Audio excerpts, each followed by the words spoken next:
പ്രിയപ്പെട്ടവരെ, നോവൽ, കഥ, ഗദ്യം എന്നിവയിലെ ഗാന്ധിസ്പർശം ചർച്ച ചെയ്യുന്ന ഈ സെഷനിലേക്ക് എല്ലാവർക്കും സ്വാഗതം.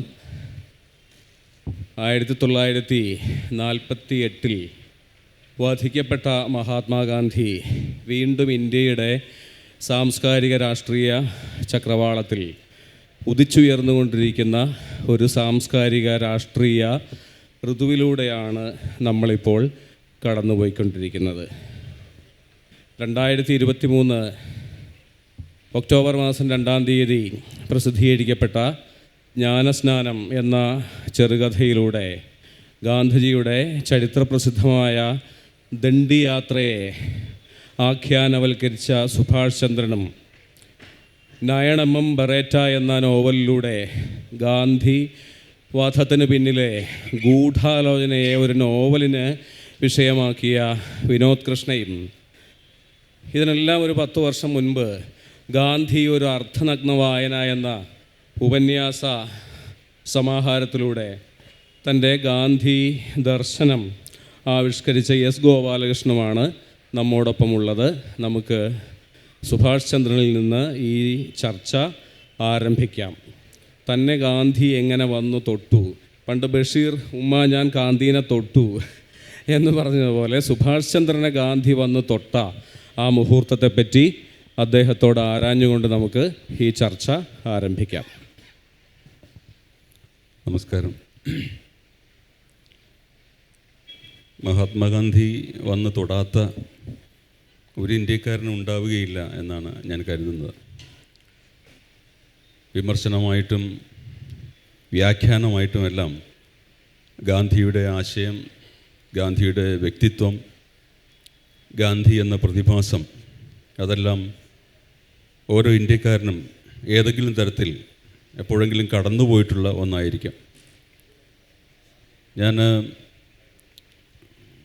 നമ്മളെ ഇന്ത്യ ഭരിക്കുന്ന പുതിയ ഭരണകൂടം അധികാരത്തിലെത്തിയ കാലം മുതൽ ഗാന്ധിജിയെ എങ്ങനെയാണ് സാഹിത്യത്തിൽ പുനഃപ്രതിഷ്ഠിക്കേണ്ടത് എന്ന് കരുതി നടന്ന ഒരാളാണ്. അവസാനത്തെ കഥ എഴുതിയിട്ട് ഏതാണ്ട് ഒരു 10 വർഷക്കാലം കഴിഞ്ഞിരിക്കുന്നു. എന്നാൽ ഈ 10 വർഷവും എൻ്റെ മനസ്സിൽ ഗാന്ധിയെ സംബന്ധിക്കുന്ന ഒരു സർഗഭാവന കൊണ്ടുവരണമെന്ന് ആഗ്രഹിച്ചിരുന്നു. ഇന്ത്യ ലോകത്തിന് മുമ്പിൽ അഭിമാനത്തോടെ ഉയർത്തിപ്പിടിക്കാൻ സങ്കല്പിച്ചുകൊണ്ട് സൃഷ്ടിക്കപ്പെട്ട ഒരു പ്രതിമ ഗുജറാത്തിൽ ഉണ്ടാവുന്നു എന്ന് കേട്ടപ്പോൾ ഞാൻ ആദ്യം കരുതി അത് മഹാത്മാഗാന്ധിയുടെ പ്രതിമ തന്നെയായിരിക്കും എന്നാണ്. പക്ഷെ നിർഭാഗ്യവശാൽ ഇന്ത്യയിലെ ഏറ്റവും വലിയ പ്രതിമ എന്ന പേരിൽ ഒന്ന് സൃഷ്ടിക്കപ്പെട്ടപ്പോൾ അത് മഹാത്മാഗാന്ധി ആയിരുന്നില്ല എന്ന് നമ്മൾ കണ്ടു. അത്തരം വലിയ നിർമ്മിതികളോട് പ്രതിപത്തിയുള്ള ആളായിരുന്നില്ല ഗാന്ധി എന്ന് നമുക്കെല്ലാവർക്കും അറിയാം. പാരീസിൽ ഈഫൽ ടവർ ഉണ്ടായപ്പോൾ അത് ഇരുമ്പ് കൊണ്ടുണ്ടായ ഒരു കൂറ്റൻ കളിപ്പാട്ടമാണ് എന്ന് വിമർശിച്ച ആളാണ് മഹാത്മാഗാന്ധി. അവിടെ പാരീസിൽ ഗീത മൊപ്പസാങ്ങിൻ്റെ നേതൃത്വത്തിൽ ഒരു വലിയ ആൻറ്റി ഈഫൽ ജാഥ തന്നെ നടന്നിരുന്നു. ഈ പടുകൂറ്റൻ ഇരുമ്പ് കഷ്ണങ്ങൾ കൂട്ടിച്ചേർത്ത് വെറുതെ ഒരു ടവർ ഉണ്ടാക്കുന്നതിനെതിരെ അന്ന് തന്നെ പാരീസിലും ഉണ്ടായിരുന്നു. പക്ഷേ അക്കാലത്ത് മഹാത്മാഗാന്ധി അതിനെപ്പറ്റി എഴുതിയത് ഇത് ഇരുമ്പ് കൊണ്ടുള്ളൊരു കളിപ്പാട്ടമാണ് എന്നാണ്. അങ്ങനെ കളിപ്പാട്ട നിർമ്മിതിയെപ്പറ്റി, ഭാവിയിൽ ഇന്ത്യയിലും ഉണ്ടാകാൻ പോകുന്ന കളിപ്പാട്ട നിർമ്മിതികളെപ്പറ്റി ഗാന്ധിക്ക് ബോധമുണ്ടായിരുന്നു എന്ന് വേണം കരുതാൻ.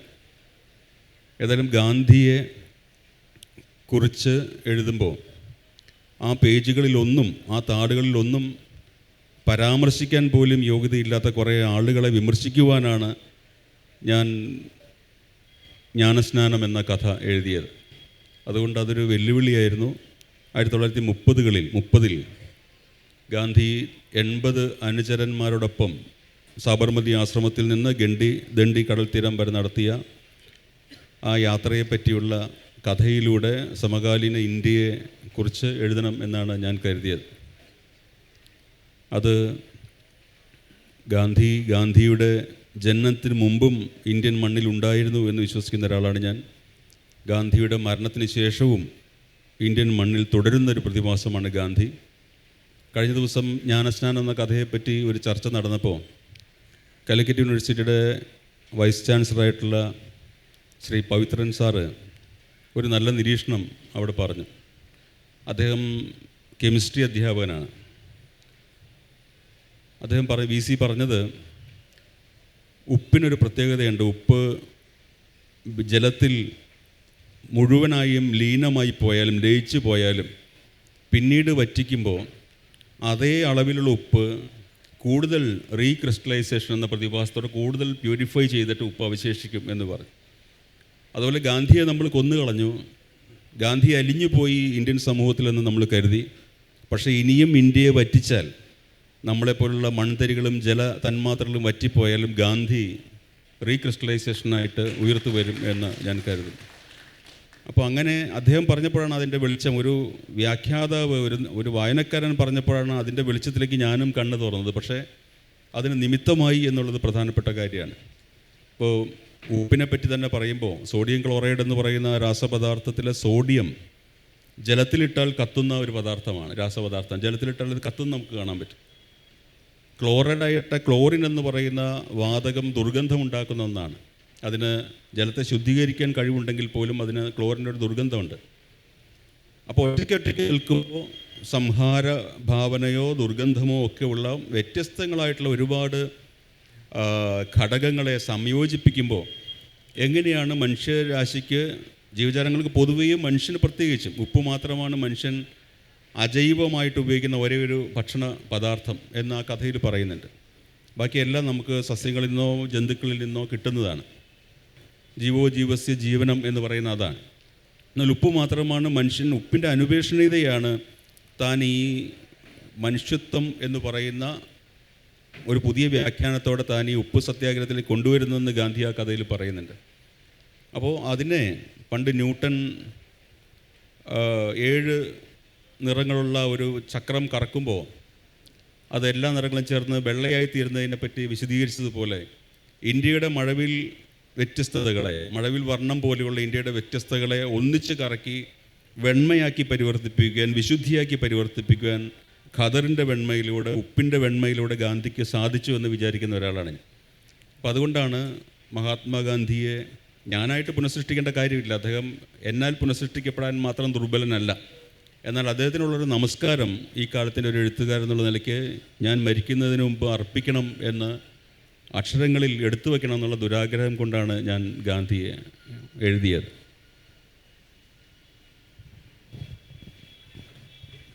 സുഭാഷ് ചന്ദ്രൻ്റെ ജ്ഞാനസ്നാനം എന്ന കഥയ്ക്ക് പ്രമേയമായി തീർന്ന ഉപ്പ് സമരയാത്ര, ഈ ചരിത്ര സന്ദർഭത്തെപ്പറ്റി 2013 ഭൂമിയുടെ ഉപ്പ് എന്ന പേരിൽ ഒരു മനോഹരമായ ഉപന്യാസം എഴുതിയിട്ടുള്ള, ഞാൻ ആദ്യം സൂചിപ്പിച്ച മഹാത്മാഗാന്ധി, ഗാന്ധിജി ഒരർത്ഥനഗ്ന വായന എന്ന പുസ്തകത്തിൽ മനോഹരമായി ഈ ചരിത്ര മുഹൂർത്തത്തെപ്പറ്റി ഉപന്യസിച്ചിട്ടുള്ള ഒരാളാണ് ശ്രീ എസ് ഗോപാലകൃഷ്ണൻ. ഭൂമിയുടെ ഉപ്പ് എന്ന് തന്നെയാണ് ആ ഉപന്യാസ ശീർഷകവും. അങ്ങനെ ഒരുപക്ഷെ ജ്ഞാനസ്നാനത്തിൽ ഉൾച്ചേർന്നിട്ടുള്ള വേദപുസ്തക ധ്വനികൾ, ബിബ്ലിക്കൽ സൂചനകൾ ഈ ലേഖനത്തിലും നമുക്ക് കാണാം.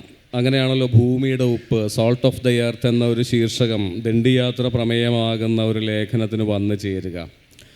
ആ ഗദ്യശില്പത്തെപ്പറ്റി, അല്ലെങ്കിൽ താൻ ഗദ്യത്തിലൂടെ, ഫിക്ഷൻ റൈറ്റേഴ്സാണ് എൻ്റെ ഇടം വല ഇരിക്കുന്നത്, ആ കൂട്ടത്തിൽ എന്നെപ്പോൾ തന്നെയുള്ള ഗദ്യകാരനായ ഒരാൾ എങ്ങനെ ഗാന്ധിജിയെ വായിക്കുന്നു, അദ്ദേഹത്തിൻ്റെ ഗദ്യത്തെ, ഗദ്യ സൗന്ദര്യത്തെ, ഗദ്യ സമീപനത്തെ എങ്ങനെ ഗാന്ധിയൻ ലാളിത്യം രൂപപ്പെടുത്തുന്നു എന്ന് ശ്രീ എസ് ഗോപാലകൃഷ്ണൻ നമ്മോട് സംസാരിക്കും.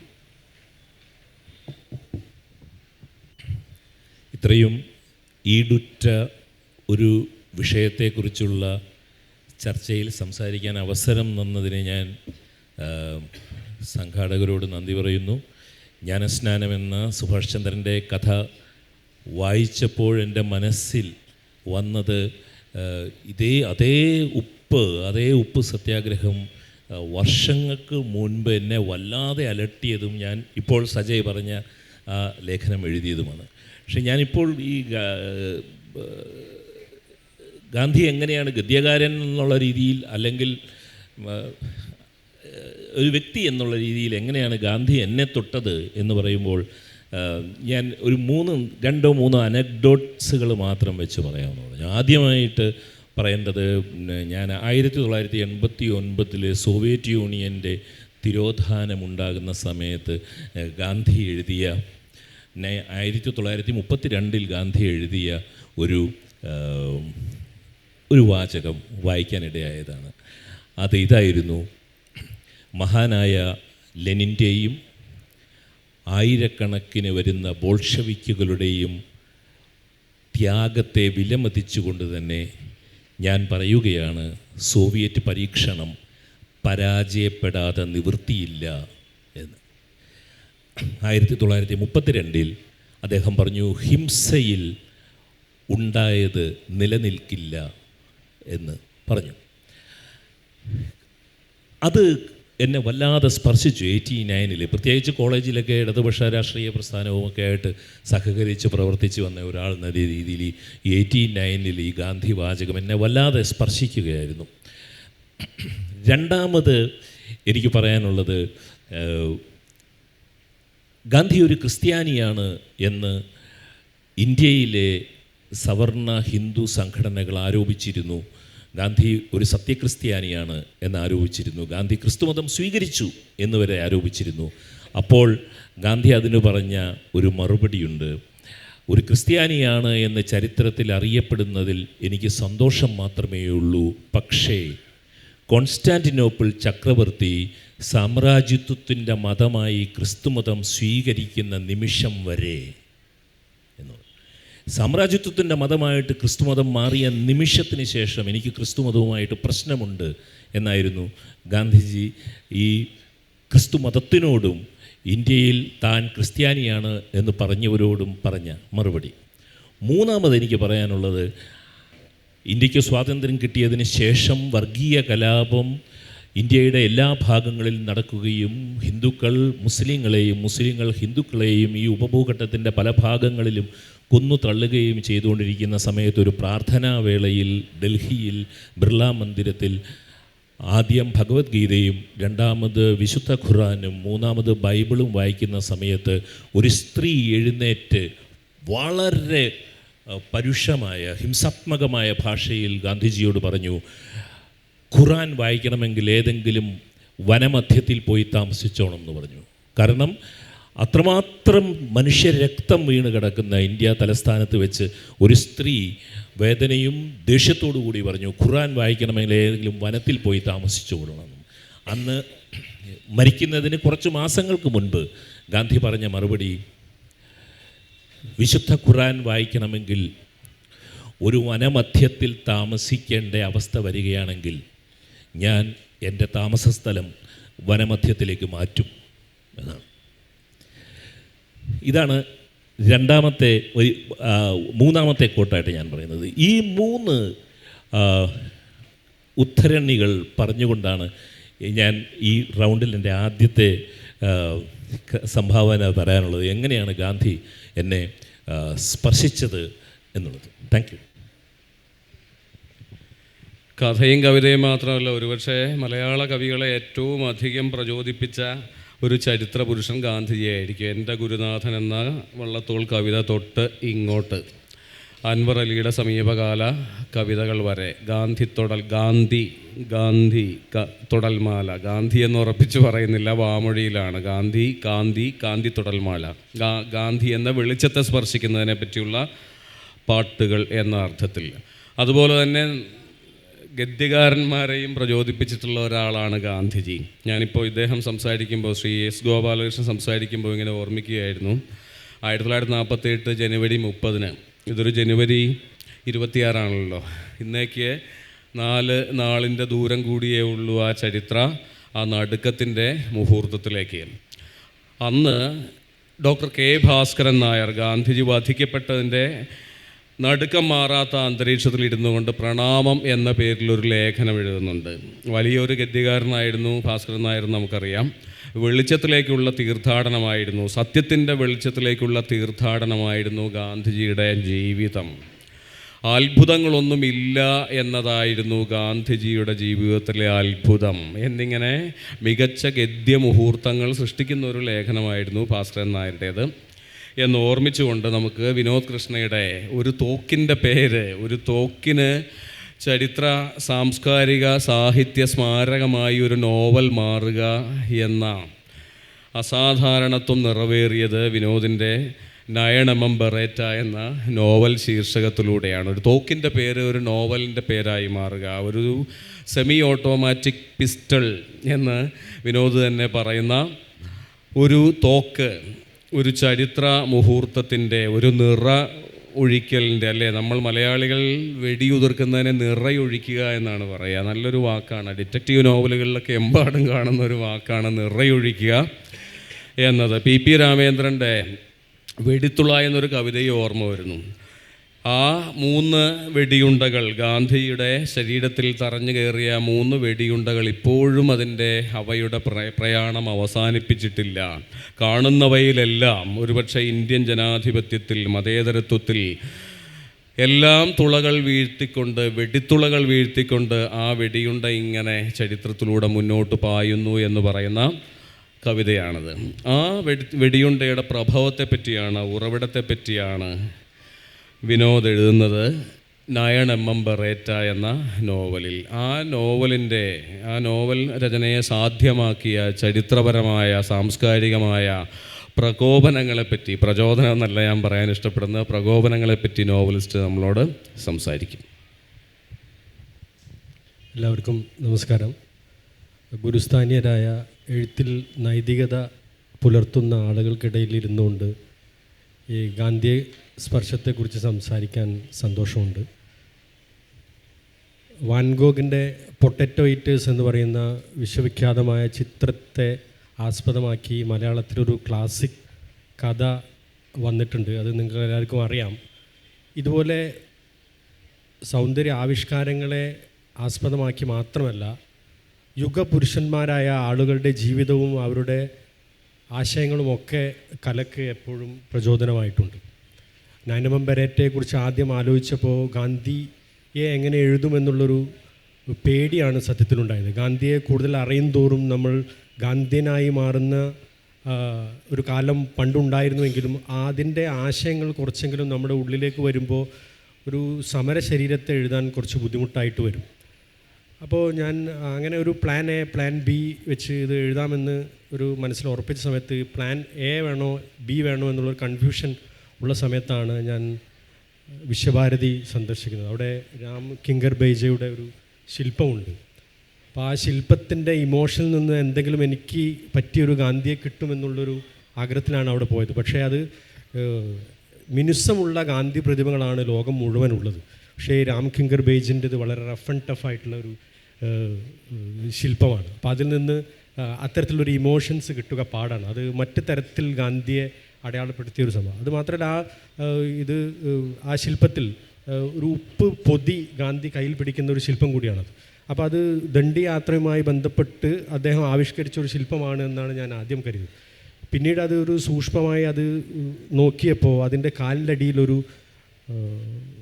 തലയോട്ടി കൂടി അദ്ദേഹം ശില്പത്തിൽ കൊത്തിവെച്ചിട്ടുണ്ട്. അപ്പോൾ അത് മുമ്പ് നവഖലിയിൽ പരസ്പരം ആളുകൾ അടിച്ച് കലഹിച്ച കലാപമുണ്ടാക്കിയ സമയത്ത് അവിടെ ഗാന്ധി സന്ദർശിക്കുകയും അവിടെ സമാധാനം സ്ഥാപിക്കുകയും ചെയ്തതിൻ്റെ ഓർമ്മ കൂടി അടയാളപ്പെടുത്താനാണ് ആ ഒരു പ്രതിമ ഉണ്ടാക്കിയത് എന്നാണ് പിന്നീട് മനസ്സിലായത്. അങ്ങനെ കലാനിരൂപകർക്ക് അതിനെക്കുറിച്ച് തന്നെ 2 അഭിപ്രായങ്ങളുണ്ട്. അപ്പോഴും ഞാൻ നിരാശനാവുകയും ചെയ്തു. കാരണം എൻ്റെ എഴുത്തിന് വേണ്ട ഗാന്ധിയെ അതിൽ കാണാനായിട്ട് പറ്റില്ല. അപ്പോഴാണ് ഈ അമേരിക്കയിൽ പോയ സമയത്ത് അവിടെ വാഷിങ്ടൺ DC-യിൽ ക്ലാര ക്യൂൻ എന്ന് പറയുന്ന ഒരു ശില്പി, ഒരു വനിതാ ശില്പി ചെയ്തൊരു ശില്പമുണ്ട്. അപ്പോൾ അത് ഒരു ലൈഫ് സൈസ് ശില്പമാണ് ഗാന്ധിയുടെ. അത് ചർക്കാതിരിക്കുന്ന ലോകത്തെ ഏറ്റവും വലിയ ശില്പമാണ്. അപ്പോൾ ഈ ശില്പത്തിൻ്റെ ഒരു ഹിസ്റ്ററി പരിശോധിച്ചപ്പോൾ അവർ ഗാന്ധിയെ കണ്ടുകൊണ്ട് തന്നെയാണ് ആ ശില്പം നിർമ്മിച്ചിരുന്നത്. അതുകൊണ്ട് അത് വല്ലാത്തൊരു ചൈതന്യമുള്ളൊരു ശില്പമാണത്. അപ്പോൾ ആ ശില്പത്തിൻ്റെ ഇമോഷൻസ് മനസ്സിൽ പ്രതിഷ്ഠിച്ചുകൊണ്ടാണ് ഞാൻ പിന്നീട് ഈ ഗാന്ധി വരുന്ന ഭാഗങ്ങളിലൊക്കെ അദ്ദേഹത്തിൻ്റെ ഡയലോഗുകളൊക്കെ എഴുതിയത്. അപ്പോൾ അത് ഇടയ്ക്ക് നിന്നു പോയ സമയത്ത് എനിക്കൊരു പ്രശ്നമുണ്ടായി എഴുത്തിൽ. കാരണം ഇത് സത്യസന്ധമായി നമ്മൾ അങ്ങനെ ഒരു മഹാപുരുഷനെ ആവിഷ്കരിക്കുമ്പോൾ അദ്ദേഹം പറയാത്ത വാക്കുകൾ അദ്ദേഹത്തിൻ്റെ വായിൽ കഥാപാത്രമാണെങ്കിലും വെച്ച് കൊടുക്കുന്നത് ഒരു നൈതികതയുള്ള കാര്യമല്ല എന്ന് വന്നപ്പോൾ വീണ്ടും എഴുത്ത് നിന്നുപോയി. ആ ഇടയാണ് എപ്പോഴും ഇങ്ങനെ റിസർച്ച് ചെയ്തുകൊണ്ടിരിക്കുകയായിരുന്നു ഗാന്ധിയെക്കുറിച്ച് ആരെങ്കിലും എന്തെങ്കിലും എഴുതിയിട്ടുണ്ടോ. അങ്ങനെ ഹരിവംശറായ് ബച്ചൻ എന്ന് പറയുന്ന കവി ഈ ഗാന്ധി വെടിയേറ്റ് മരിച്ച 13 ദിവസം ഹിന്ദു ദുഃഖാചരണ പ്രകാരം ദുഃഖാചരണം നടന്ന സമയത്ത് അദ്ദേഹം 13 ദിവസങ്ങളിലായി 13 കവിതകൾ എഴുതി. പിന്നീട് ഗാന്ധി മരിച്ചതിന് ശേഷമുള്ള 100 ദിവസങ്ങളിൽ അദ്ദേഹം 204 കവിതകൾ എഴുതി. ആ 204 കവിതകൾ ഖാദി കെ ഫൂൽ എന്ന് പറയുന്ന ഒരു പുസ്തകമായിട്ട് വന്നിട്ടുണ്ട്. 2 പുസ്തകങ്ങളായിട്ട് വന്നിട്ടുണ്ട്. മറ്റേ പുസ്തകത്തിൻ്റെ പേര് ഞാൻ മറന്നു. ഈ കവിത വായിച്ചതോടുകൂടിയാണ് എൻ്റെ ഗാന്ധി എന്ത് സംസാരിക്കണമെന്ന്, ഈ നയനമം ബെരറ്റിലെ ഗാന്ധി എന്ത് സംസാരിക്കണമെന്നുള്ളൊരു ബോധ്യം എനിക്കുണ്ടായത്. അപ്പോൾ ഈ കലാവിഷ്കാരങ്ങളാണ് മറ്റൊരു കലാവിഷ്കാരങ്ങൾക്ക് പ്രചോദനമാകുന്നത്. ആ ഗാന്ധിയുടെ ശരിയായ ജീവിതമല്ല എന്നെ ശരിക്കും ഇതിനെ ഒരു മോട്ടിവേഷനായിട്ട് വന്നത്. ഈ ക്ലാരക്യൂണിൻ്റെ ശില്പം ഞാൻ കണ്ടില്ലായിരുന്നുവെങ്കിൽ ഒരുപക്ഷെ നയനമം ബെരേറ്റയിലെ ഗാന്ധി മറ്റൊന്നാകുമായിരുന്നു. അത് ഒരു ഫേക്കായിട്ടുള്ള ഗാന്ധിയായി പോകുമായിരുന്നു എന്നാണ് ഞാൻ ഇപ്പോഴും കരുതുന്നത്. കാരണം ഈ ഗാന്ധി സംസാരിച്ച കാര്യങ്ങൾ ഞാൻ ഇതിൽ പറഞ്ഞത് 1930കളിലൊക്കെ ഗാന്ധി സംസാരിച്ച ഡയലോഗുകളൊക്കെയാണ് 1946 അദ്ദേഹത്തിൻ്റെ ആ പ്രത്യേക മാനസികാവസ്ഥയിൽ അത് ചേരുമെന്ന് കരുതി ഞാൻ ഗാന്ധി തന്നെ മുമ്പ് പലയിടങ്ങളിൽ പല സന്ദർഭങ്ങളിൽ പല കാലഘട്ടങ്ങളിൽ സംസാരിച്ച വാക്കുകളൊക്കെ തന്നെയാണ് ഇതിൽ ഈ നോവലിനായി ഉപയോഗിച്ചത്. പക്ഷേ അതൊരു ഷഫ്ലിംഗ് വന്നത് മാത്രമേ ഉള്ളൂ, ആ പീരീഡ് മാറിപ്പോയി എന്ന് മാത്രമേ ഉള്ളൂ. ഇത്തരത്തിൽ ഒരു ഹോണസ്റ്റി കാണിക്കാനായിട്ട് ഞാൻ ശ്രമിച്ചിട്ടുണ്ട്. മാത്രമല്ല ഇത് ഗാന്ധിയെക്കുറിച്ചുള്ളൊരു നോവലല്ല, ഗാന്ധിയെ വധിക്കാൻ ശ്രമിച്ച ആളുകളുടെ ജീവിതവും ജാനുവരി 15 മുതൽ ജാനുവരി 30 വരെയുള്ള ഒരു ഗാന്ധിയുടെ ഹ്രസ്വകാല ജീവിതം മാത്രമേ ഇതിൽ അടയാളപ്പെടുത്തിയിട്ടുള്ളൂ. എത്ര എഴുതിയാലും എത്ര ചിന്തിച്ചാലും എത്ര പറഞ്ഞാലും തീരാത്ത ഒരു എത്ര കുറുക്കിയെടുത്താലും തീരാത്ത ഒരു കടലിലെ ഉപ്പാണ് ഗാന്ധി എന്നുള്ള ബോധ്യമാണ് ഈ എഴുത്ത് എന്നെ പഠിപ്പിച്ചത്. അതുകൊണ്ട് ഗാന്ധിയെക്കുറിച്ച് സംസാരിക്കാൻ പേടിയുള്ള ഒരാളായിട്ടാണ് ഞാനിപ്പോഴും ഇവിടെ ഇരിക്കുന്നത്. കാരണം എന്തെങ്കിലും പറഞ്ഞാൽ തെറ്റിപ്പോയാൽ അത് വേറെ തരത്തിലുള്ള ഒരു ഗാന്ധി നിർമ്മിതി അത് ഉണ്ടാക്കുമെന്നുള്ളത് കൊണ്ട് അത്തരത്തിലുള്ള കാര്യങ്ങൾ ഞാൻ എഴുതാതിരിക്കാനാണ് ഈ പുസ്തകത്തിൽ ശ്രമിച്ചത്. Thank you. ഉപ്പിന് ഒരു മാജിക്കുണ്ട്. അതുകൊണ്ട് തന്നെ ഉപ്പ് അതായി തന്നെ ഒരു കവിതയാണ് എന്ന് വിചാരിക്കുന്ന ഒരാളാണ് ഞാൻ. ആരെഴുതിയതെന്നറിയാത്ത ഒരു കവിതയോ ഒരു വാക്യമോ ഉപ്പിനെ പറ്റി കേട്ടിട്ടുണ്ട്. ഉപ്പിൽ അസാധാരണമായ ചിലതുണ്ട്. കാരണം കണ്ണീരിൽ കടലിൽ അതുണ്ട്, കണ്ണീരിലും. ഏറ്റവും വലിയ ആ ജലാശയത്തിലും ആ ജലരൂപത്തിലും നമ്മുടെ കണ്ണിൽ ഉതിരുന്ന, കണ്ണിൽ കിനിയുന്ന കണ്ണുനീർ തുള്ളികളിലും അതുണ്ട് ഉപ്പ്. നെരൂദയാകട്ടെ ഉപ്പിനെ പറ്റി പറയുക അനന്തതയുടെ രുചി എന്നാണ്, ടേസ്റ്റ് ഓഫ് ദ ഇൻഫിനിറ്റ് എന്നാണ്. നമ്മൾ വീട്ടിലെ തീന്മേശയിലിരുന്ന് നമ്മുടെ ഗാർഹിക ഭോജ്യങ്ങളുടെ മേൽ കുടയുന്ന ഉപ്പിന് അനന്തതയുടെ രുചിയാണ്. അങ്ങനെ നമ്മുടെ ദൈനംദിന അനുഭവത്തോട്, ഗാർഹിക അനുഭവത്തോട് ഉപ്പ് അനന്തതയുടെ രുചി കൂടി കൂട്ടിച്ചേർക്കുന്നു. ഇത്തരത്തിലുള്ള ഗാന്ധിയെപ്പറ്റി, ഉപ്പ് സത്യാഗ്രഹ യാത്രയിലെ ഗാന്ധിയെപ്പറ്റി എഴുതുമ്പോൾ സുഭാഷ് ചന്ദ്രൻ ഗാന്ധിയെ ഒരു മഹാകവിയുടെ പദവിയിലേക്ക് ഉയർത്തുന്നുണ്ട് എന്നാണ് എൻ്റെ വിശ്വാസം. കാരണം ഈ കഥയിലെ ഗാന്ധി പറയുന്ന ഒരു വാക്യമുണ്ട്, ഉപ്പിനെപ്പറ്റി പറയുന്ന ഒരു വാക്യമുണ്ട്, സഹസ്രസ്തനിയായ കടലമ്മയുടെ മുലപ്പാൽ പൊടി എന്നാണ് ദണ്ഡീകടപ്പുറത്തെ ഉപ്പുകൂനകളെ നോക്കി ഗാന്ധി ആ കഥയിലെ ബാലനായ വിത്തൽ ലീലാധരനോട് പറയുക. ഇങ്ങനെ ഗാന്ധിയെ ഒരു മഹാകവിത്വത്തിലേക്ക്, മഹാകവിയുടെ തുങ്കപദത്തിലേക്ക് ഉയർത്താനുള്ള ഒരു ഭാഷാ പരിശ്രമം കൂടിയാണ് സുഭാഷ് ചന്ദ്രൻ്റെ ജ്ഞാനസ്നാനം എന്ന കഥ. നമുക്ക് ഗാന്ധിയുടെ ഭാഷയെക്കുറിച്ച്, എന്തുകൊണ്ട് ഒരു മഹാകവിയെപ്പോലെ സംസാരിക്കണം തൻ്റെ ഗാന്ധി എന്ന തീരുമാനം എന്നതിനെക്കുറിച്ച്, സർഗാത്മകമായ തീരുമാനം എന്നതിനെക്കുറിച്ച് സുഭാഷ് ചന്ദ്രൻ നമ്മോട് സംസാരിക്കും. നമ്മുടെ മഹാകവികളിൽ മഹാകവിയായിട്ടുള്ള ഒരാൾ വള്ളത്തോൾ നാരായണ മേനോൻ എൻ്റെ ഗുരുനാഥൻ എന്ന് പറഞ്ഞൊരു കവിത എഴുതിയിട്ടുണ്ട്. സജയ് നേരത്തെ സൂചിപ്പിച്ച അത്ഭുതം തോന്നാം. നമ്മുടെ ഒരു മഹാകവി എൻ്റെ ഗുരുനാഥൻ എന്ന പേരിലൊരു കവിത എഴുതിയപ്പോൾ അതിൻ്റെ പ്രമേയം കാളിദാസനോ ഭാസനോ ഷേക്സ്പിയറോ ഷെല്ലിയോ ഒന്നുമല്ല, ഒരു പൊളിറ്റിക്കൽ നേതാവാണ്. എന്ന് പറഞ്ഞാൽ ഇന്ന് സുഭാഷ് ചന്ദ്രനോ വിനോദ് കൃഷ്ണയോ സജയോ ഗോപാലകൃഷ്ണനോ എൻ്റെ ഗുരുനാഥൻ എന്ന് പറഞ്ഞ് പിണറായി വിജയനെ മോദിയെ പറ്റി എഴുതുന്ന പോലെയാണ്.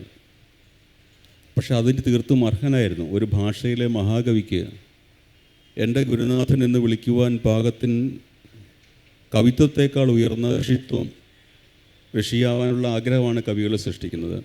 ഋഷിയാവാതെ ഒടുങ്ങാനാണ് എല്ലാ കവികളുടെയും വിധി. അതുകൊണ്ടാണ് നാരായണഗുരു ഒരു വലിയ ഋഷിയായിരിക്കുമ്പോൾ കുമാരനാശൻ വലിയ കവിയായിട്ടിരിക്കുന്നത്. അങ്ങനെ തന്നെ എക്കാലത്തും പ്രചോദിപ്പിച്ച ആ മഹാപുരുഷനെ എൻ്റെ ഗുരുനാഥൻ എന്ന് വിളിച്ച് കവിത എഴുതുമ്പോൾ ഒരു പട്ടിക അദ്ദേഹം നിരത്തുന്നുണ്ട്. അത് നേരത്തെ പറഞ്ഞ പോലെ 7 പേരുടെ മഹാന്മാരായ പ്രവാചകന്മാരാൽ സ്വാധീനിക്കപ്പെട്ട ഗാന്ധിയെ പറ്റിയാണ്. ക്രിസ്തുവിൻ പരിത്യാഗശീലവും സാക്ഷാൽ കൃഷ്ണനാം ഭഗവാന്റെ ധർമ്മരക്ഷോപായവും ബുദ്ധൻ്റെ അഹിംസയും ശങ്കരാചാര്യരുടെ ബുദ്ധിശക്തിയും രന്തിദേവൻ്റെ ദയാവായ്പും ശ്രീഹരിശ്ചന്ദ്രനുള്ള ഭക്തിയും മുഹമ്മദിന് സ്ഥൈര്യവും എന്നാണത്. അതിൽ ആദ്യം പറയുന്ന പേര് ക്രിസ്തുവിൻ്റെയാണ്. ക്രിസ്തു ആകട്ടെ കവിയെപ്പോലെ ഉപമകളിലൂടെ സംസാരിച്ച ആളാണ്. ക്രിസ്തുവിനും ഗാന്ധിജിയും തമ്മിലുള്ള ഒരു പ്രധാന പൊരുത്തം എന്ന് പറയുന്നത് സ്നേഹവും സഹനവും അഹിംസയും മാത്രമല്ല, കവിത്വമാണ് എന്ന് വിചാരിക്കുന്നതാണ്. ക്രിസ്തുവിൻ്റെ സെമിനികൾ അത്ഭുതകരമാണ്.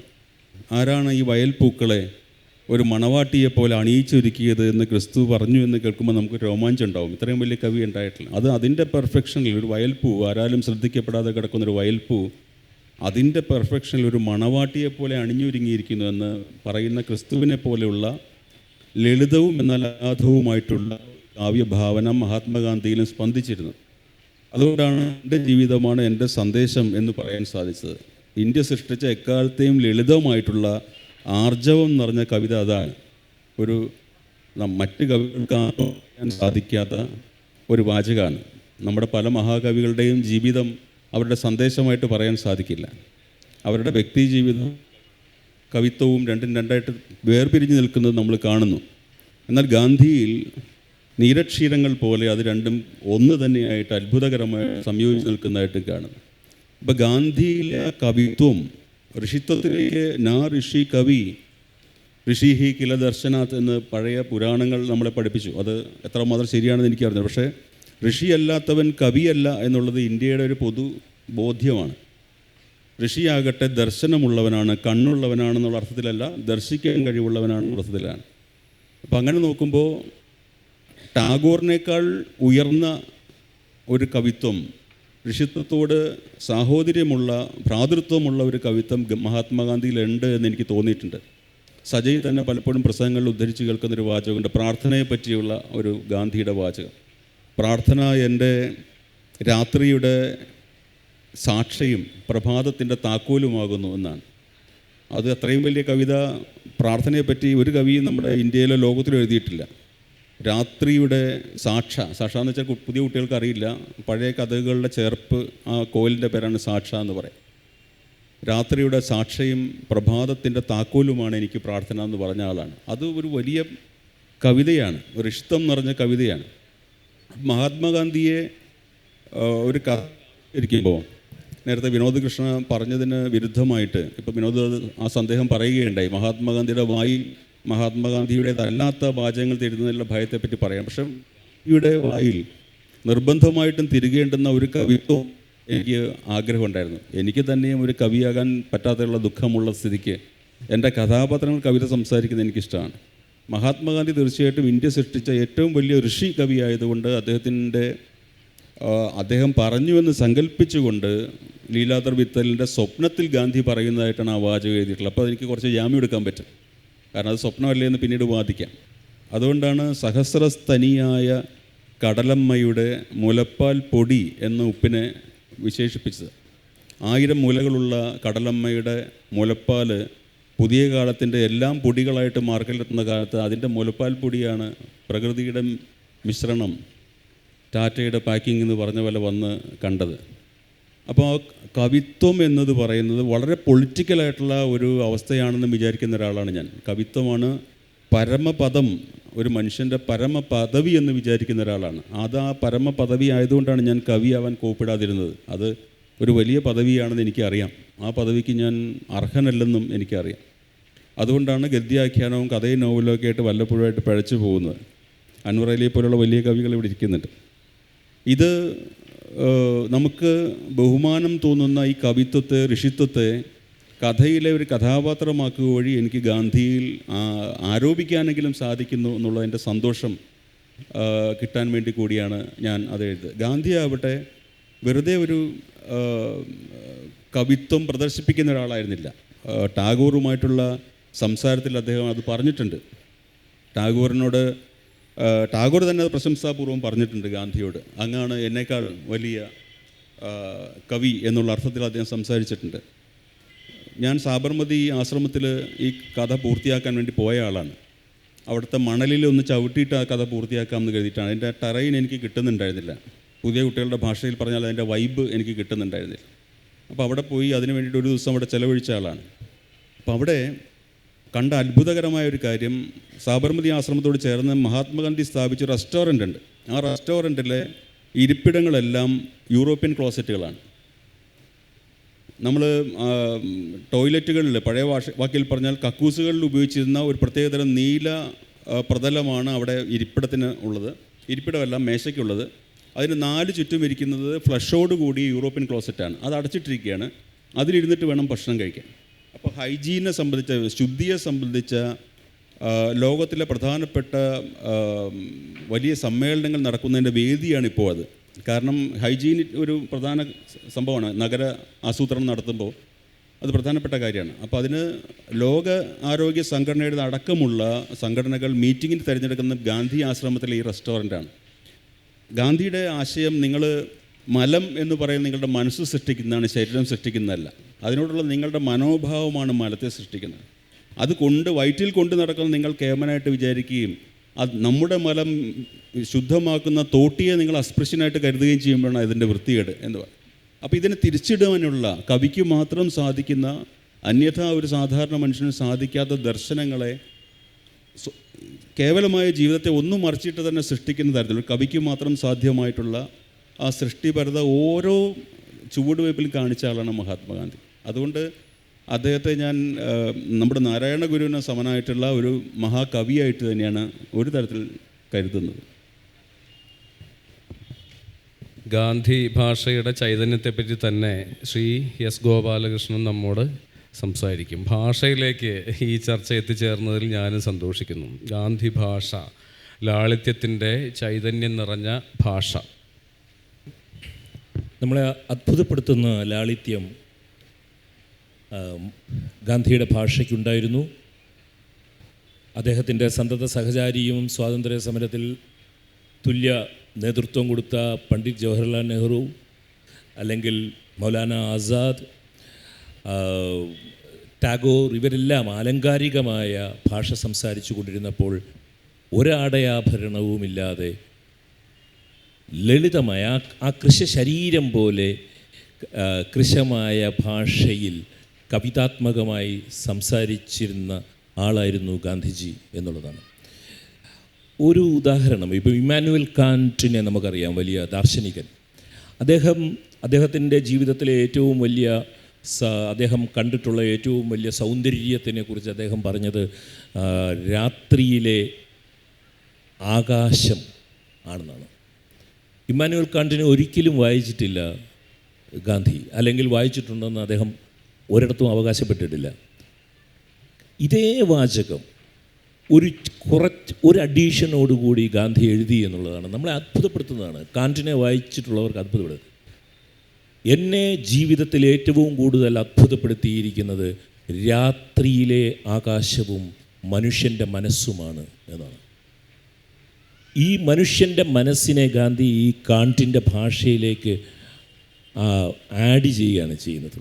അപ്പോൾ നമ്മൾ ഈ കടത്തീരത്തിൽ നിന്ന് സംസാരിക്കുമ്പോൾ വള്ളത്തോളിൻ്റെ കവിതയെക്കുറിച്ച് സുഭാഷ് ചന്ദ്രൻ പറഞ്ഞപ്പോൾ ഗാന്ധിയെക്കുറിച്ച് വള്ളത്തോൾ എഴുതിയ മറ്റൊരു കവിതയിലെ 2 വരി, മിത്രങ്ങളെ ലോകയാത്രയിൽ ഇങ്ങനെ എത്ര രാക്കായൽ കടന്നവനാണു ഞാൻ എന്ന് വള്ളത്തോൾ ഗാന്ധിയെക്കുറിച്ച് എഴുതുന്നു. മിത്രങ്ങളെ ലോകയാത്രയിൽ ഇങ്ങനെ എത്ര രാക്കായൽ കടന്നവനാണു ഞാൻ.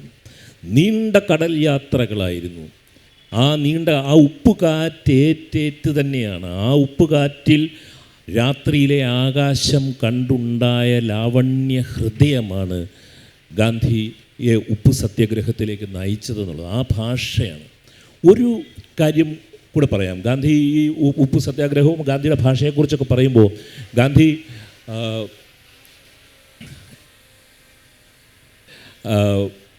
ഒരു 1940s ക്വിറ്റ് ഇന്ത്യ സമരത്തിന് തുടങ്ങിയതിന് ശേഷം അദ്ദേഹം ഹിമാലയത്തിലേക്ക് പോയി, കൗശാനി എന്ന് പറഞ്ഞ സ്ഥലത്തേക്ക് പോയി.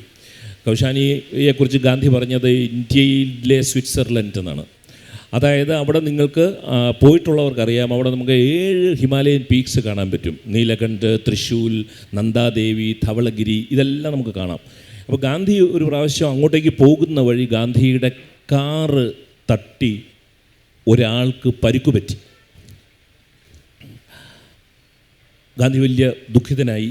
അതിനുശേഷം ഗാന്ധി അദ്ദേഹത്തിനെ ആശുപത്രിയിൽ അഡ്മിറ്റ് ചെയ്തു എന്നറിഞ്ഞിട്ട് അദ്ദേഹം കൗശാനിയിലേക്ക് പോവുകയും കൗശാനിയിൽ ഗോവിന്ദ് വല്ലഭ് പന്ത്, മഹാകവിയായിട്ടുള്ള ഗോവിന്ദ് വല്ലഭ് പന്തിൻ്റെ വീട്ടിൽ പോവുകയും ഗാന്ധി ഈ മനോഹാരിത കണ്ടിട്ട് ഗാന്ധി സ്വാതന്ത്ര്യ സമരത്തിലെ പങ്കാളിത്തം 18 ദിവസം ക്യാൻസൽ ചെയ്ത് അവിടെ താമസിക്കുകയാണ്. ഇന്ത്യക്ക് സ്വാതന്ത്ര്യം കിട്ടുവാൻ 18 ദിവസം താമസിച്ചിട്ടുണ്ടെങ്കിൽ ഗാന്ധി ഭഗവത്ഗീതയുടെ വ്യാഖ്യാനം എഴുതാൻ വേണ്ടി കൗശാനിയിൽ താമസിച്ചതുകൊണ്ടാണ്. അല്ലെങ്കിൽ 1947 ഓഗസ്റ്റ് 15 ഒരു 18 ദിവസം മുമ്പ് ഇത് കിട്ടുമായിരുന്നിരിക്കാം.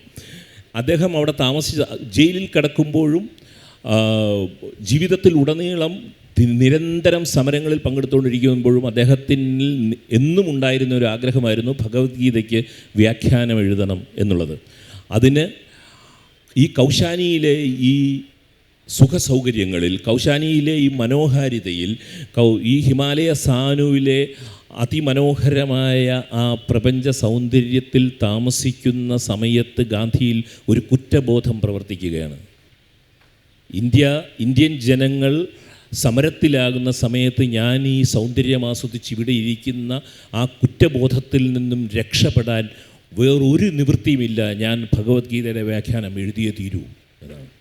അത് മഹാദേവ് ദേശായിക്ക് അദ്ദേഹം അയച്ച കത്തിലുണ്ട്. ഈ കുറ്റബോധത്തിൽ നിന്ന് രക്ഷപ്പെടാൻ ഞാൻ ഗീതാ വ്യാഖ്യാനം എഴുതുകയാണെന്ന് പറഞ്ഞാൽ അദ്ദേഹത്തിൻ്റെ പ്രസക്തമായ അനാസക്തി യോഗം എന്ന് പറയുന്ന ഈ വിവർത്തനം വരുന്നത്. ആ സമയത്ത് പരിക്കേറ്റ് കിടക്കുന്ന അദ്ദേഹം, ഈ വാഹനമിടിച്ച് പരിക്കേറ്റയാൾ ആസന്ന മരണനാണെന്നറിഞ്ഞിട്ട് ഗാന്ധി അദ്ദേഹത്തെ കാണാൻ പോകുന്നുണ്ട്. ഇതൊക്കെ വലിയ വികാര വായ്പുണ്ടാകുന്ന സംഭവങ്ങളാണ്.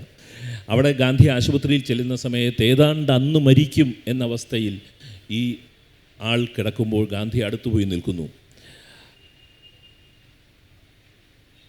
കുറ്റബോധത്തോടുകൂടി, താൻ സഞ്ചരിച്ച വാഹനം ഇടിച്ചതിൻ്റെ കുറ്റബോധത്തോടുകൂടി ഗാന്ധി അവിടെ നിൽക്കുമ്പോൾ ഈ വൃദ്ധൻ പറയുന്നത്, എൻ്റെ ജീവിതാന്ത്യത്തിൽ എന്നെ കാണുവാൻ വേണ്ടി എൻ്റെ ദൈവം വന്നിരിക്കുന്നു എന്നാണ്. ഇത് ഗാന്ധിയെ അലട്ടുകയാണ്. അപ്പോൾ ഈ മകൻ കൊച്ചു മകനാണ്, 6 വയസ്സുള്ളൊരു മകൻ. ഗാന്ധി ആ മകനെ ദത്തെടുക്കുകയാണ്. ഇതൊക്കെ ഇതുപോലെയുള്ള ആയിരക്കണക്കിന് അനുഭവങ്ങൾ ഈ മനുഷ്യൻ്റെ, സുഭാഷ് ചന്ദ്രനെ പോലെയും വിനോദ് കൃഷ്ണയെ പോലെയുള്ളവർക്ക് ജീവിതാന്ത്യം വരെ എഴുതി തീരാൻ വയ്യാത്ത കഥാമുഹൂർത്തങ്ങൾ നൽകിയ ഒരാളെക്കുറിച്ചാണ് നമ്മൾ സംസാരിക്കുന്നത്. ഈ ദത്തെടുക്കുകയാണ് ഗാന്ധി ഈ കുട്ടിയെ, സബർമതിയിലേക്ക് കൊണ്ടുപോവുകയാണ്. ആ കുട്ടിയുടെ ജീവിതം കാലം മുഴുവൻ ഗാന്ധി ഈ കുട്ടിയെ ദത്തെടുക്കുകയും വളർത്തുകയും ചെയ്തു എന്നുള്ളതാണ്. ഗാന്ധിയുടെ ഭാഷയുടെ ലാളിത്യം എന്ന് പറയുന്നത് ആ ജീവിതത്തിൻ്റെ നഗ്നതയിൽ നിന്നുള്ളതാണ്. ഗാന്ധി ഒറ്റമുണ്ട് മാത്രം ഉടുത്ത് ഇംഗ്ലണ്ടിൽ വട്ടമേശ സമ്മേളനത്തിനൊക്കെ പോകുന്ന സമയത്ത് ഒരാൾ ചോദിച്ചു, ഈ ഒറ്റമുണ്ടെടുത്ത ഒരു സ്റ്റേറ്റ്സ്മാനെ ഞങ്ങൾക്ക് അംഗീകരിക്കാൻ കഴിയില്ല എന്ന് പറഞ്ഞപ്പോൾ പത്രത്തിൽ ഒരു ഇന്ത്യക്കാരൻ എഴുതിയൊരു വാചകമുണ്ട്, പാശ്ചാത്യർ ഏറ്റവും കൂടുതൽ വിലമതിക്കുന്ന ജന്മം, ആ അദ്ദേഹത്തിൻ്റെ ജീവിതത്തിലെ ഏറ്റവും ഉദാത്തമായ മുഹൂർത്തത്തിൽ ഒരൊറ്റമുണ്ട് മാത്രമാണ് ഉടുത്തിരുന്നതെന്ന്, ക്രിസ്തു കുരിശിൽ കിടക്കുമ്പോൾ. അതുകൊണ്ട് പാശ്ചാത്യർക്ക് ഗാന്ധിയുടെ ഒറ്റമുണ്ടിനെ കുറ്റപ്പെടുത്തേണ്ട ആവശ്യമില്ല എന്ന് പറയും. ഈ ഗാന്ധിയുടെ ഭാഷയുടെ ലാളിത്യം എന്ന് പറയുന്നത് ആവശ്യമില്ലാത്ത ഒരു വാക്കോ ഒരു ശബ്ദമോ ഒരു ധ്വനിയോ അതിൽ ഇല്ല എന്നുള്ളതാണ്. നമ്മുടെ സമയം ഏതാണ്ട് അവസാനിക്കുകയാണ്. ഒരു 5 മിനിറ്റാണ് ബാക്കിയുള്ളത്. വിനോദനും ചിലത് കൂട്ടിച്ചേർക്കാനുണ്ടാവും. ഇപ്പോൾ ഇവിടെ ഇരുന്നപ്പോൾ ഓർമ്മ വന്ന ഒരു വാക്യം പറഞ്ഞുകൊണ്ട്, നമ്മുടെ ഗാന്ധിയൻ കാലഘട്ടത്തിൽ ഗാന്ധി ജീവിച്ചിരുന്ന ഒരു മലയാളിയായ കമ്മ്യൂണിസ്റ്റുകാരൻ തൻ്റെ ആത്മകഥയിൽ തൻ്റെ പ്രണയത്തെപ്പറ്റി എഴുതുന്ന ഒരു മനോഹരമായ വാക്യമുണ്ട്. പ്രേമം വേണോ സമരം വേണോ എന്നുള്ളതാണ് ചോദ്യം. ഒരു സത്യാഗ്രഹിയെപ്പോലെ അവൾ എൻ്റെ ഹൃദയത്തിൽ നിന്ന് പോകാൻ മടിച്ചു നിന്നു എന്നാണ്. ഒരു സത്യാഗ്രഹിയെപ്പോലെ എൻ്റെ ഹൃദയം വിട്ടൊഴിയാൻ വിസമ്മതിച്ചുകൊണ്ട് അവൾ അവിടെ തന്നെ നിന്നു എന്നാണ്. ആ എഴുത്തുകാരൻ ആരാണെന്ന് നിങ്ങൾ ഊഹിക്കുക, അല്ലെങ്കിൽ വായിച്ചറിയുക. ഞാൻ മൈക്ക് വിനോദിന് കൈമാറുന്നു. നിങ്ങളുടെ ചോദ്യങ്ങൾക്ക് കൂടി ഉള്ള പരിമിതമായ 4 മിനിറ്റാണ് ഇത്. ഇതൊന്ന് ഗാന്ധി എന്ന സമരശരീരത്തെ കൂടി സംസാരിച്ചാൽ ഇത് ചർച്ച ഏകദേശം പൂർത്തിയാവുമെന്നാണ് എനിക്ക് തോന്നുന്നത്. ഇപ്പോൾ ഡ്രോൺ ഇങ്ങനെ പറന്ന് വന്നപ്പോൾ ഞാൻ ആലോചിക്കുകയായിരുന്നു, ഗാന്ധി ഇത്തരത്തിലുള്ള മെഷീൻസിനോടൊക്കെ വളരെ അധികം അനിഷ്ടം കാണിച്ച ഒരാളാണ്. അദ്ദേഹം വിമാനത്തിൽ കയറിയിട്ടില്ല. പക്ഷേ അദ്ദേഹത്തിൻ്റെ മരണശേഷവും അദ്ദേഹത്തിൻ്റെ ആശയങ്ങൾ ഒരു കാവ്യനീതി പോലെ പ്രവർത്തിക്കുന്ന ഒരു സംഗതി ആ സമരശരീരം ഉൽപ്പാദിപ്പിക്കുന്നുണ്ട് എപ്പോഴും. ഇപ്പോൾ ഗാന്ധി കൊല്ലപ്പെട്ട ജനുവരി 30 തന്നെയാണ് വിമാനം കണ്ടുപിടിച്ച ഓർവൽ റൈറ്റ് മരിച്ചത്. ആ വാർത്ത ലോകം മുഴുവനുമുള്ള പത്രങ്ങളിൽ മുങ്ങിപ്പോയി എന്നുള്ളതാണ്. ഗാന്ധിയുടെ മരണവാർത്ത മാത്രമായിരുന്നു. ഓർവൽ റൈറ്റ് ജീവിച്ച ലണ്ടനിൽ പോലും ഒരു ചരമകോളത്തിൽ പോലും ആ വാർത്ത വന്നില്ല എന്നുള്ളതാണ്. അതുകൊണ്ട് ഗാന്ധി എന്ന ഒരു സമരശരീരം ഈ ഫാസിസ്റ്റുകൾ ഭരിക്കുന്ന ഒരു ഇന്ത്യയിൽ വലിയ ഒരു സാമൂഹ്യമായ ഓർമ്മയായി, ഒരു സമരമുദ്രാവാക്യമായി നിലനിൽക്കുമെന്നുള്ള കാര്യത്തിൽ യാതൊരു തർക്കവുമില്ല. അതുകൊണ്ട് ഈ ഗാന്ധിസമാണോ അല്ലെങ്കിൽ ഗാന്ധിയുടെ ജീവിതമാണോ എന്നുള്ളതല്ല, നാം ഓരോരുത്തരും ഗാന്ധി നയിച്ച സമരത്തെ എങ്ങനെ കാണുന്നു, എന്തുകൊണ്ടാണ് നമുക്ക് ഇന്ന് ഇവിടെ ഇരുന്ന് ഇതുപോലെ സ്വാതന്ത്ര്യത്തോടു കൂടി സംസാരിക്കാൻ സാധിച്ചത്, അത് ആരുടെ രക്തസാക്ഷിത്വത്തിൽ ചവിട്ടി നിന്നാണ് നാം അത് ചെയ്യുന്നത് എന്നുള്ളൊരു ഓർമ്മ നമ്മുടെ ഉള്ളിൽ ഉണ്ടാകുന്ന ആ നിമിഷം മുതൽ ഗാന്ധിയെപ്പോലെ ഒരു സമരശരീരമാകാൻ എഴുത്തുകാർക്കും കലാകാരന്മാർക്കും അതുപോലെ വായനക്കാർക്കും സാധാരണ മനുഷ്യർക്കും സാധിക്കുമെന്നുള്ളതാണ്. അതുകൊണ്ട് ഗാന്ധിയൻ ലെഗസിയെ ഹൈജാക്ക് ചെയ്യുന്ന ഒരു ഭരണകൂട ഭീകരത ഗാന്ധി ജീവിച്ചിരുന്ന സമയത്തും ഇപ്പോഴും അത് ഭീകരമായി നടക്കുന്നുണ്ട്. അതുകൊണ്ടാണ് ഗാന്ധി സമാധാന പുരസ്കാരം ഗാന്ധിയുടെ ഗൂഢാലോചനയിൽ പങ്കെടുത്ത ആളുകൾക്ക് തന്നെ പുതിയ ഭരണകൂടം അങ്ങനെ ഒരു സമാധാന സമ്മാനം കൊടുക്കുന്നത്. മാത്രമല്ല, ഗാന്ധിയെ കൊന്ന പ്രത്യയശാസ്ത്രം ഹിതത്തിൽ സൂക്ഷിക്കുന്ന ആളുകൾ തന്നെ ജനുവരി 30 അദ്ദേഹത്തിൻ്റെ ശവകുടീരത്തിൽ പോയി പുഷ്പാർച്ചന അർപ്പിക്കുന്നു എന്ന് വരുമ്പോൾ നമുക്ക് പ്രതിഷേധിക്കാനുള്ള യുക്തിയെ ആരാണ് ഡിലീറ്റ് ചെയ്തത് എന്ന് ഗാന്ധിയുടെ ജീവിതം നമ്മളെ ഓർമ്മിപ്പിക്കുന്നുണ്ട് എന്ന് തന്നെയാണ് ഞാൻ കരുതുന്നത്. അതുകൊണ്ട് ഗാന്ധി ഒരു സമരശരീരമായി നിൽക്കുന്നിടത്തോളം കാലം, ആ സാമൂഹ്യമായ ഓർമ്മ നിൽക്കുന്നിടത്തോളം കാലം ഇന്ത്യ ഒരു സെക്യുലർ ഫാബ്രിക്കായി നിലനിൽക്കാനുള്ള വലിയ സ്വപ്നങ്ങൾ ഇവിടുത്തെ ജനതയ്ക്കുണ്ടാവും എന്നുള്ള കാര്യത്തിൽ യാതൊരു തർക്കവുമില്ല. 1 മിനിറ്റാണ് ബാക്കിയുള്ളത്, എങ്കിലും ആ സമയം നമുക്ക് ഉപയോഗിക്കാം എന്ന് ഞാൻ വിചാരിക്കുന്നു. 1 മിനിറ്റ്, 10 മിനിറ്റ് 10 മിനിറ്റ് അനുവദിക്കപ്പെട്ടിരിക്കുന്നു. അതുകൊണ്ട് സമൃദ്ധമായ ചോദ്യങ്ങൾക്കുള്ള അവസരമായി നമുക്കിതിനെ മാറ്റാം.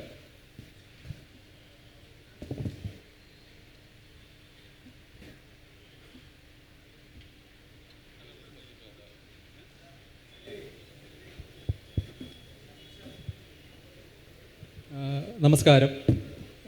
എനിക്ക് വിനോദ് കൃഷ്ണയോടാണ് ചോദ്യം. സാർ എവിടെയാണ്? സാറിൻ്റെ പേര് രാഹുൽ എന്നാണ്. ട്രിവാൻഡ്രത്ത് ഞാൻ ടെക്നോ പാർക്കിൽ ജോലി ചെയ്യുന്നു. ഈ ഒരു സെഷൻ അറ്റൻഡ് ചെയ്യാൻ വേണ്ടിയിട്ട് മാത്രമാണ് ഇന്ന് ഇങ്ങോട്ട് വന്നത്. അപ്പോൾ എൻ്റെ 2 ചോദ്യമുണ്ട്. ഒന്ന്, ഈ ഗാന്ധിയെ വധിച്ച RSSൻ്റെ പ്രത്യയശാസ്ത്രം കൃത്യമായിട്ട് വ്യക്തമാക്കുന്ന ഒരു സിനിമ 2001 കമൽഹാസൻ എഴുതി സംവിധാനം ചെയ്തിട്ടുണ്ട്. ഹേറാം എന്നാണ് സിനിമയുടെ പേര്. ഈ സാറിൻ്റെ 9mm ബാരറ്റോ എന്ന ഈ നോവലിൻ്റെ റൈറ്റിംഗ് പ്രോസസ്സിൽ എപ്പോഴെങ്കിലും ആ സിനിമ ഇൻസ്പയർ ചെയ്തിട്ടുണ്ടോ?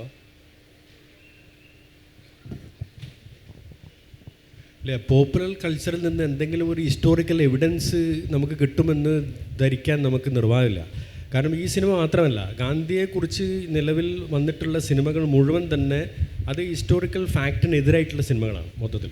ഇപ്പോൾ 9 Hours to Rama എന്ന് പറയുന്നൊരു സിനിമയുണ്ട്. 1966 വന്നിട്ടുള്ളൊരു സിനിമയാണ്. അതൊരു നോവലുമായിരുന്നു, 9 Hours to Rama എന്ന് പറയുന്നത്. ആ നോവലിൻ്റെ പ്രമേയം എന്ന് പറയുന്നത് ഗാന്ധിയെ വെടിവെച്ച് കൊന്ന ശേഷം ഗോഡ്സെ അദ്ദേഹത്തെ ആശുപത്രിയിൽ കൊണ്ടുപോകാൻ ശ്രമിക്കുന്നതാണ്. അപ്പോൾ ഇത്തരത്തിലുള്ള സിനിമകളാണ് ഈ പോപ്പുലർ കൾച്ചറിൽ ധാരാളമായിട്ട്, അല്ലെങ്കിൽ ഇപ്പോൾ പൾപ്പ് ഫിക്ഷനിലൊക്കെ ഗാന്ധിയെ അടയാളപ്പെടുത്തിയത് അത്തരത്തിലാണ്. അപ്പോൾ അതുകൊണ്ട് അത്തരത്തിലുള്ള സിനിമകളെ അടിസ്ഥാനമാക്കിയിട്ട് ഞാനത് ഇതിലെന്തെങ്കിലും എഴുതാനായിട്ട് ശ്രമിച്ചിട്ടില്ല. പീരീഡ് ആവിഷ്കരിക്കാൻ അല്ലാതെ തന്നെ നമ്മുടെ മുന്നിൽ ഒരുപാട് ഫസ്റ്റ് ഹാൻഡ് റിപ്പോർട്ടുകളുണ്ട്, ഡോക്യുമെൻ്ററികളുണ്ട്, ഫിലിം ഡിവിഷൻ ചിത്രങ്ങളുണ്ട്. ഇപ്പോൾ നാഷണൽ ഗാന്ധി മ്യൂസിയത്തിൽ പോയി കഴിഞ്ഞാൽ അവിടെ 3 പഴയ തരത്തിലുള്ള ടെലിഫോണുകളുണ്ട്. ആ ടെലിഫോണുകൾ ഒരു ട്രൈ കളറിലുള്ളൊരു ടെലിഫോണാണ്, പഴയ ടൈപ്പ്. അപ്പോൾ അതിൻ്റെ ഒരു റിസീവർ എടുത്ത് ചെവിയിൽ വെച്ച് കഴിഞ്ഞാൽ ഗാന്ധി അവസാനം ചെയ്ത എല്ലാ പ്രസംഗങ്ങളും നമുക്ക് കേൾക്കാനായിട്ട് പറ്റും. അപ്പോൾ ഇതിൽ കൂടുതൽ നമ്മൾ മറ്റ് ഡാറ്റകളെ ഡിപ്പെൻഡ് ചെയ്യേണ്ട കാര്യമുണ്ട് എന്ന് എനിക്ക് ആ എഴുത്ത് പ്രോസസ്സിൻ്റെ സമയത്തൊന്നും തോന്നിയിട്ടില്ല. ഇത്രയും ദൂരം ഇവിടെ വന്നതിൽ സന്തോഷം.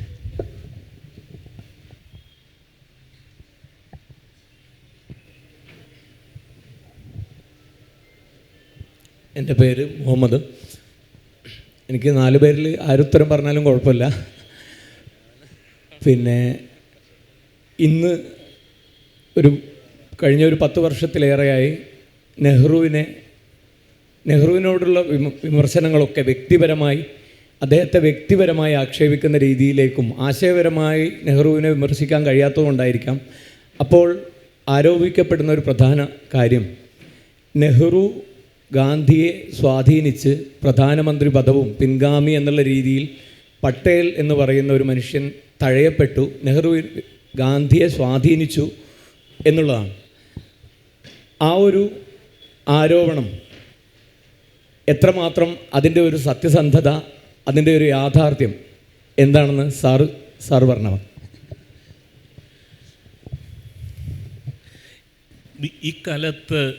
ഇക്കാലത്തിൻ്റെ പൊളിറ്റിക്കൽ നറേറ്റീവിൻ്റെ ഭാഗമായിട്ട് വന്നിരിക്കുന്ന ഒരു പുതിയ സർദാർ പട്ടേൽ നെഹ്റു ഗാന്ധി വായനയുണ്ട്.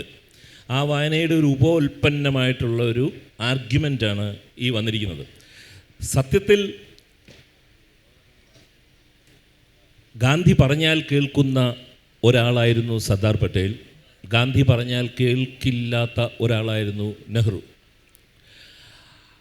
സർദാർ പട്ടേൽ പല കാരണങ്ങളാലും നെഹ്റുവിനേക്കാൾ വലിയ ഗാന്ധി ശിഷ്യനായിരുന്നു. പല അർത്ഥങ്ങളിലും പട്ടേൽ നെഹ്റുവിനേക്കാൾ വലിയ ഗാന്ധി ശിഷ്യനായിരുന്നു. ഇനി അന്ന് ഈ പറയുന്ന ഉപോത്ബലകമായിട്ട് വരുന്ന കാരണം എന്താണെന്ന് വെച്ച് കഴിഞ്ഞാൽ, അന്ന് പല പ്രവിശ്യകളിൽ നിന്നുമുള്ള കോൺഗ്രസ് അധ്യക്ഷന്മാരും സമിതികളും മൗലാന ആസാദ് കോൺഗ്രസ് പ്രസിഡന്റ് സ്ഥാനത്ത് നിന്ന് മാറിയതിന് ശേഷം പുതിയ കോൺഗ്രസ് പ്രസിഡന്റ് ആകുന്ന സമയത്ത് സർദാർ പട്ടേലിനെ കോൺഗ്രസ് പ്രസിഡന്റ് ആക്കണം എന്ന് പറഞ്ഞ ഒരു ആവശ്യം വന്നിരുന്നു. ഇതിൽ പണ്ഡിറ്റ് ജവഹർലാൽ നെഹ്റുവാണ് ആയത്. എന്നോട് വ്യക്തിപരമായി ചോദിച്ചാൽ, അന്ന് മൗലാന ആസാദിനെ ഇന്ത്യൻ നാഷണൽ കോൺഗ്രസിൻ്റെ പ്രസിഡൻ്റായി കണ്ടിന്യൂ ചെയ്യാൻ അനുവദിച്ചിരുന്നെങ്കിൽ, ചരിത്രത്തിൽ എങ്കിലുകളില്ല, പക്ഷേ എങ്കിൽ പോലും മൗലാന ആസാദ് എന്ന് പറയുന്ന മഹാനായ നേതാവിനെ നമ്മൾ ഈ പട്ടേൽ നെഹ്റു ദ്വന്ദ്ം, ആ ചർച്ച മുന്നോട്ട് പോകുമ്പോൾ നാം കാണാതെ പോകുന്ന ഒരു വലിയ നേതാവാണ് മൗലാന ആസാദ്. മൗലാന ആസാദിനെ കോൺഗ്രസ് പ്രസിഡൻ്റ് സ്ഥാനത്തേക്ക് കണ്ടിന്യൂ ചെയ്യാൻ അനുവദിച്ചിരുന്നെങ്കിൽ ഇന്ത്യയുടെ ചരിത്രം വേറെ ഒന്നാകുമായിരുന്നു എന്നുള്ളതാണ്.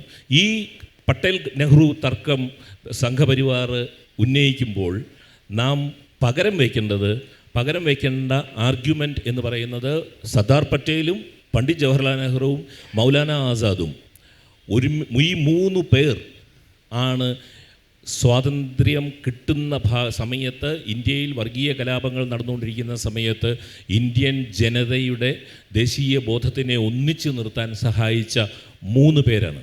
ഈ 3 പേരിൽ ഒരാളെ തമസ്കരിക്കുകയും മറ്റു 2 പേരെയും തമ്മിൽ വിഭജിക്കുകയും ഗാന്ധിയെ വധിക്കുകയും ചെയ്യുക എന്ന് പറയുന്ന ആ നറേറ്റീവിൻ്റെ പുനരാഖ്യാനമാണ് ഇപ്പോൾ നാം കേട്ടുകൊണ്ടിരിക്കുന്നത്.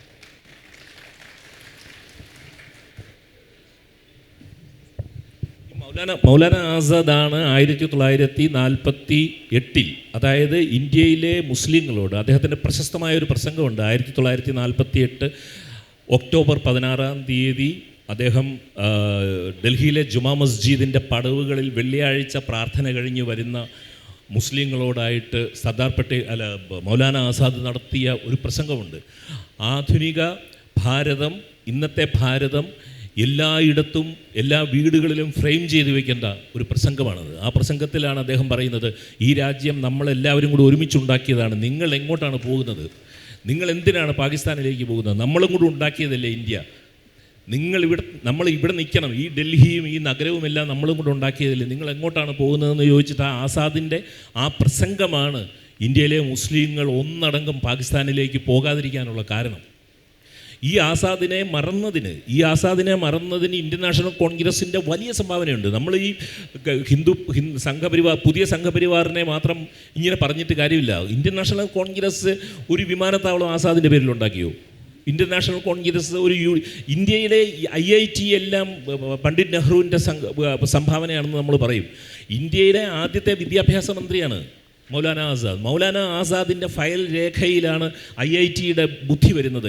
നമ്മളിപ്പോൾ സംസാരിച്ചുകൊണ്ടിരിക്കുന്ന സാഹിത്യത്തിനെക്കുറിച്ച് സംസാരിക്കുന്ന സാഹിത്യ അക്കാദമിയുടെ ആശയം വരുന്നത് മൗലാന ആസാദിൽ നിന്നാണ്.